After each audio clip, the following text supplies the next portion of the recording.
SLC ತೃತೀಯ ಭಾಷೆಗೆ ಅಂಕಗಳನ್ನ ಕೈಬಿಟ್ಟು ಗ್ರೇಡ್ ಕೊಡೋಕೆ ಮುಂದಾಗಿದ್ದಂತಹ ಸರ್ಕಾರಕ್ಕೆ ಹೈಕೋರ್ಟ್ ಶಾಕ್ ಕೊಟ್ಟಿದೆ.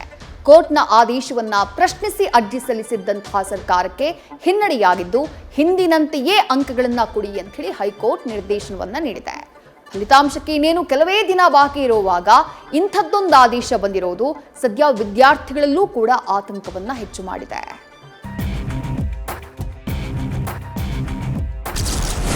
ತೃತೀಯ ಭಾಷೆಗೆ ಗ್ರೇಡ್ ಬೇಡ, ಅಂಕವನ್ನೇ ಕೊಡಿ ಅಂತ ಪುನರುಚ್ಚಾರ. ಸರ್ಕಾರದ ಆತುರದ ನಿರ್ಧಾರಕ್ಕೆ ಬಲಿಪಶುವಾದ್ರ ವಿದ್ಯಾರ್ಥಿಗಳು.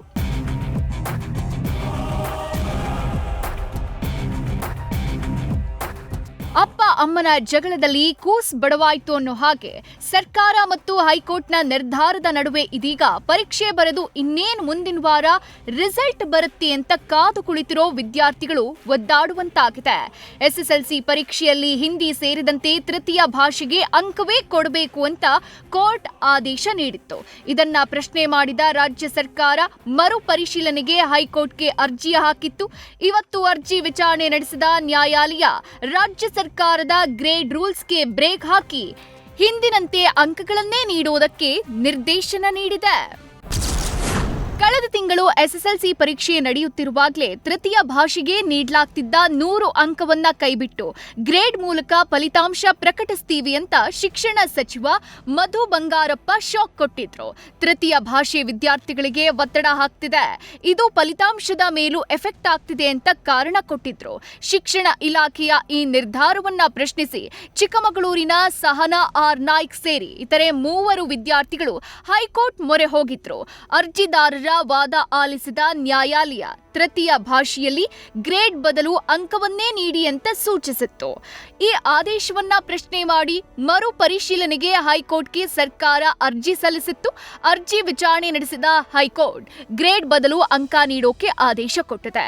ನ್ಯಾಯಮೂರ್ತಿ ಇಎಸ್ ಇಂದಿರೇಶ್ ಅವರಿದ್ದ ಹೈಕೋರ್ಟ್ ಪೀಠದಿಂದ ಈ ಮಹತ್ವದ ಆದೇಶ ಬಂದಿದೆ.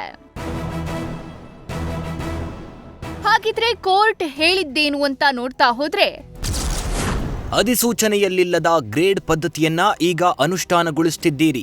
ಪಿಯುಸಿಯಲ್ಲಿ ಈಗ 83% ವಿದ್ಯಾರ್ಥಿಗಳು ಉತ್ತೀರ್ಣರಾಗ್ತಿದ್ದಾರೆ. ನೀವು ಎಲ್ಲರನ್ನೂ ಪಾಸ್ ಮಾಡಬೇಕೆಂದಿದ್ದರೆ ಪರೀಕ್ಷೆಯನ್ನೇ ರದ್ದು ಮಾಡಿ ನಿಯಮ ರೂಪಿಸಿದ ಬಳಿಕ ಸರ್ಕಾರ ಸೂಕ್ತವೆನಿಸಿದ ಕ್ರಮ ಕೈಗೊಳ್ಳಬಹುದು. ನಿಯಮ ರೂಪಿಸುವ ಮುಂಚಿನ ಪರೀಕ್ಷೆಯ ಅಂಕ ಪದ್ಧತಿ ಬದಲಾವಣೆ ಸೂಕ್ತವಲ್ಲ. ಕನ್ನಡ, ಹಿಂದಿ ಯಾವ ಭಾಷೆಯನ್ನ ಆಯ್ಕೆ ಮಾಡಿಕೊಂಡಿದ್ದಾರೆ ಅದನ್ನ ಕಲೀಲಿ ಬಿಡಿ. ವಿದ್ಯಾರ್ಥಿಗಳಿಗೆ ಬೇಸಿಕ್ ವಿಚಾರವೇ ಗೊತ್ತಿಲ್ಲ. ಈ ವರ್ಷ ಹೀಗೆ ಇರಲಿ, ಮುಂದಿನ ವರ್ಷದಿಂದ ನೀವಿದನ್ನ ಮಾಡಬಹುದು. ನಿಮಗೆ ಶಾಸನ ಮತ್ತಿತರ ವಿಧಾನಗಳಿವೆ.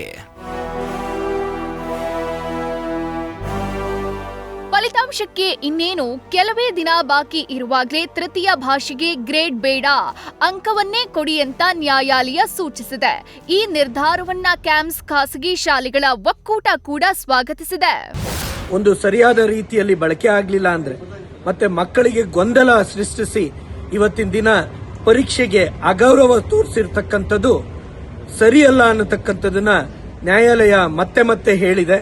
ಈಗಲಾದರೂ ನಿಯಮಾನುಸಾರ ಏನು ವಿದ್ಯಾರ್ಥಿಗಳಿಗೆ 3ನೇ ವಿಷಯದಲ್ಲಿ ಅವರಿಗೆ ಗ್ರೇಸ್ ಬದಲು ಅಂಕ ಕೊಡಬೇಕೋ ಅದ್ರ ಬಗ್ಗೆ ಮುಂದುವರಿಲಿ. ಎಸ್ಎಸ್ಎಲ್ಸಿ ಪರೀಕ್ಷೆ ಮಾರ್ಚ್ 18ರಿಂದ ಏಪ್ರಿಲ್ 2ರಂದು ಮುಗಿದಿದ್ದು, ಕರಡು ನಿಯಮಗಳನ್ನ ಏಪ್ರಿಲ್ 10ರಂದು ಹೊರಡಿಸಲಾಗಿದೆ.